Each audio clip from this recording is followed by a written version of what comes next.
Jawaharlal Nehru university यानी JNU में 4 साल बाद छात्र संघ के चुनाव हुए।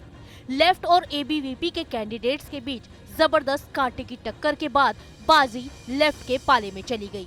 24 मार्च को आए चुनावी नतीजों में करीब 3 दशकों यानी 28 सालों के बाद लेफ्ट समर्थित ग्रुप को पहला दलित अध्यक्ष मिला है। यूनाइटेड लेफ्ट पैनल ने एबीवीपी को हराकर क्लीन स्वीप किया। जेएनयूएसयू के प्रेसिडेंट धनंजय बिहार गया के रहने वाले हैं और बत्तीलाल बैरवा के बाद वामपंथी दल के पहले दलित प्रेसिडेंट हैं, जिन्होंने 1996 में जीत हासिल की थी। जेएनयू चुनाव में लेफ्ट की जीत के बाद एक बार फिर कैंपस में लाल सलाम के नारे गूंज उठे। आप भी सुनिए जीत के जश्न में लाल सलाम।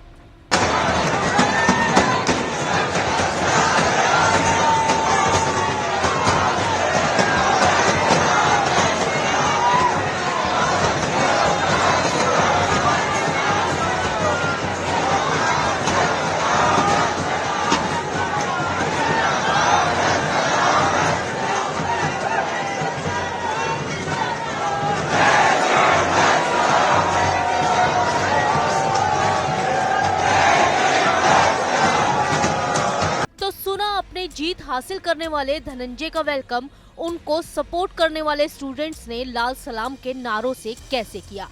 उम्मीदवारों की जीत का जश्न मनाने के लिए छात्रों ने लाल और सफेद झंडे भी लहराए। ऐसा पहली बार नहीं है कि जेएनयू के कैंपस में लाल सलाम का नारा गूंजा हो। माना जाने लगा है कि ये नारा लेफ्ट की पहचान बन चुका है।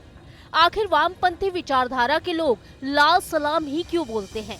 वो नीला, पीला या किसी और रंग का इस्तेमाल क्यों नहीं करते?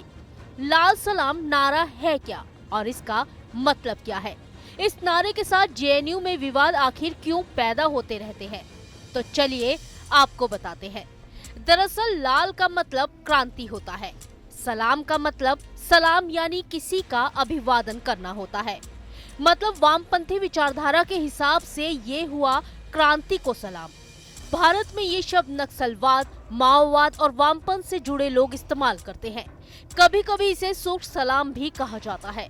ये शब्द माओवादी नेताओं से जुड़ा चला आ रहा है। वामपंथी विचारधारा से जुड़े हुए लोगों का क्रांतिकारी अभिवादन लाल सलाम से ही होता है।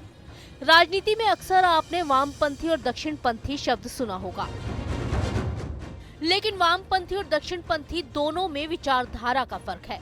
हालांकि राजनीति में हमेशा से ऐसा नहीं था। इसकी शुरुआत फ्रांस से हुई थी। दरअसल फ्रांस की नेशनल असेंबली में संविधान को तैयार करने के लिए पहुंचे नेताओं ने ऐसा निर्णय लिया था, जिससे लेफ्ट विंग और राइट विंग का जन्म हुआ था। धीरे धीरे ये शब्द विचार से ऐसे जुड़े कि राजनीति दो धड़ों में बंट गई और भारत ही नहीं बल्कि दुनिया के कई देशों में इन शब्दों का इस्तेमाल होता है। वामपंथी विंग से ताल्लुक रखने वाले लोगों का मानना है कि समाज के हर इंसान के साथ एक जैसा व्यवहार होना चाहिए, किसी के साथ भेदभाव नहीं होना चाहिए। माना जाता है कि ये विचारधारा बराबरी, बदलाव और प्रगति को बढ़ावा देने पर फोकस करती है। इसके अलावा ये अमीरों से ज्यादा टैक्स वसूलने की बात कहती है ताकि बराबरी का लक्ष्य हासिल किया जा सके। वहीं वामपंथी विचारधारा में राष्ट्रवाद का मतलब है सामाजिक बराबरी। दक्षिणपंथी विचारधारा को रूढ़िवादी माना गया है। इसकी आर्थिक नीति में कम टैक्स वसूलने की बात कही गई है। इसमें अधिकारियों, परंपराओं और राष्ट्रवाद को अहम दर्जा दिया गया है। तो अब तो आप भी जान गए होंगे कि आखिर जेएनयू में लाल सलाम का नारा हर बार कैसे विवाद पैदा कर देता है। Team news nation.